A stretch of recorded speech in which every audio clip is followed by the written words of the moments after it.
GameMasters here, and today I want to talk to you about a nuclear stress test. Not what your results are going to be, but what you are actually going to go through.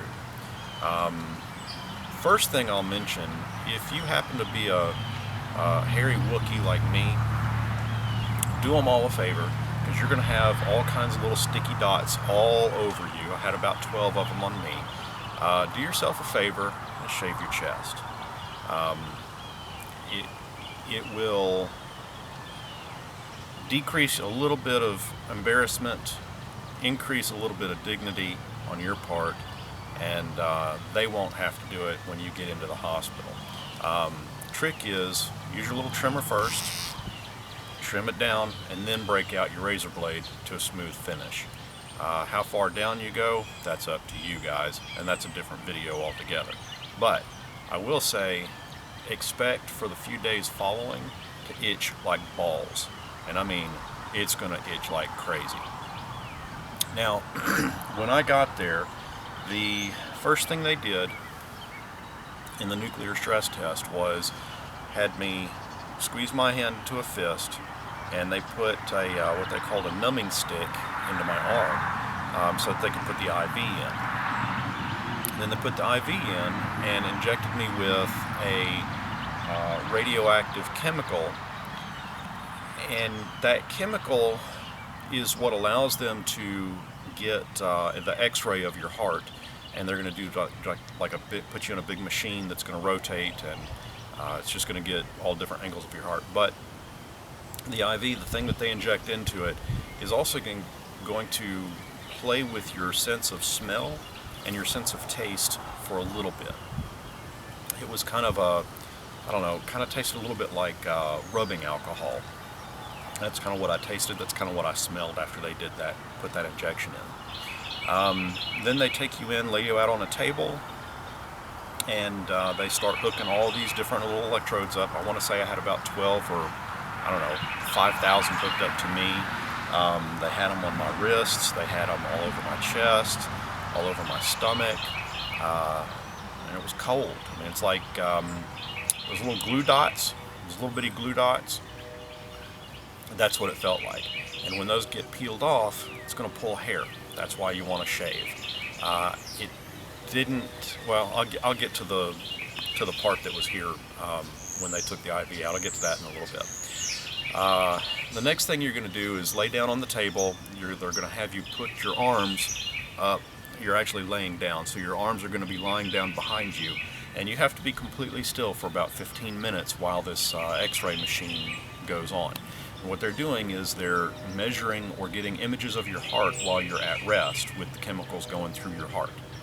After about 15 minutes, they come in and they give you another injection that will speed up your heart rate, and it makes you also breathe real heavy. It kind of basically makes you feel like you've been cutting the grass for about 4 hours. You just want to take deep breaths. It really kind of triggers you to want to take deep breaths. They let that run for about 2 minutes, and then get your heart rate. The key goal there is to get your heart rate up above 120 beats per minute, per second, whatever that is. I'm not very good. I don't know much about medical stuff, so I couldn't tell you if it's per second or per minute.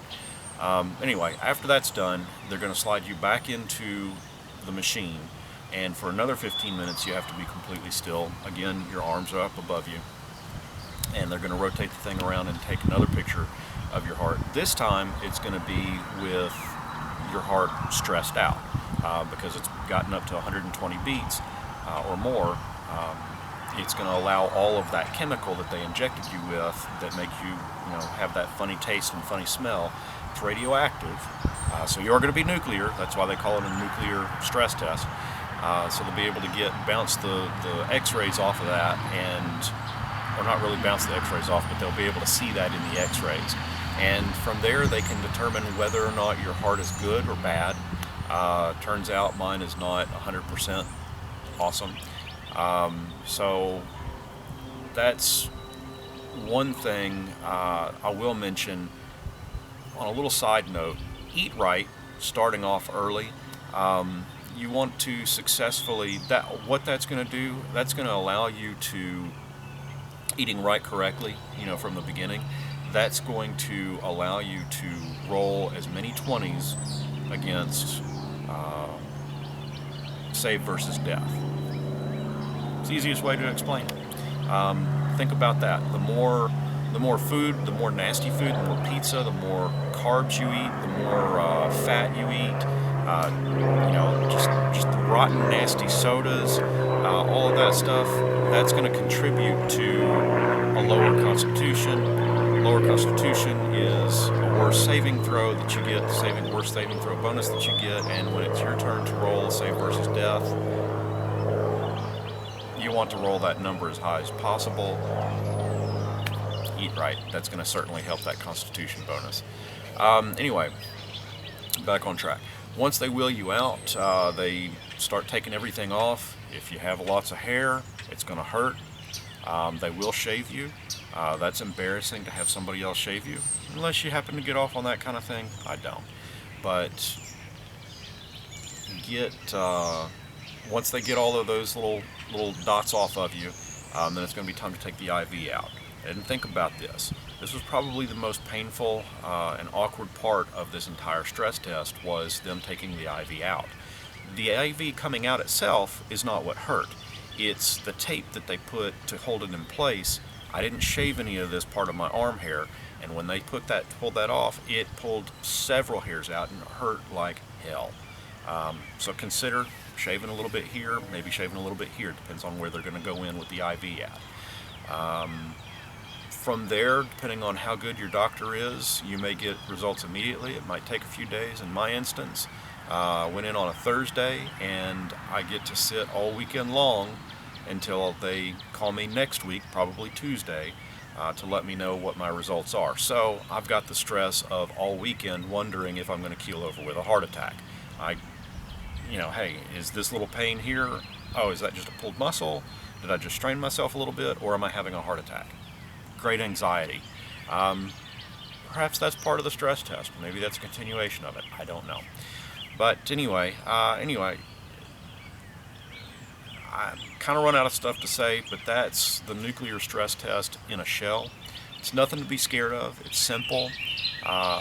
If you feel that there's an issue with your heart, get it checked out. I mean, yeah, it's kind of expensive, a little on the expensive side, especially if you don't have insurance. But if you are determined to live a good long life, you want to get your heart checked out. That's the main battery there that keeps you running. So until next time, this is GameMasters saying, live strong, roll 20s, and game on.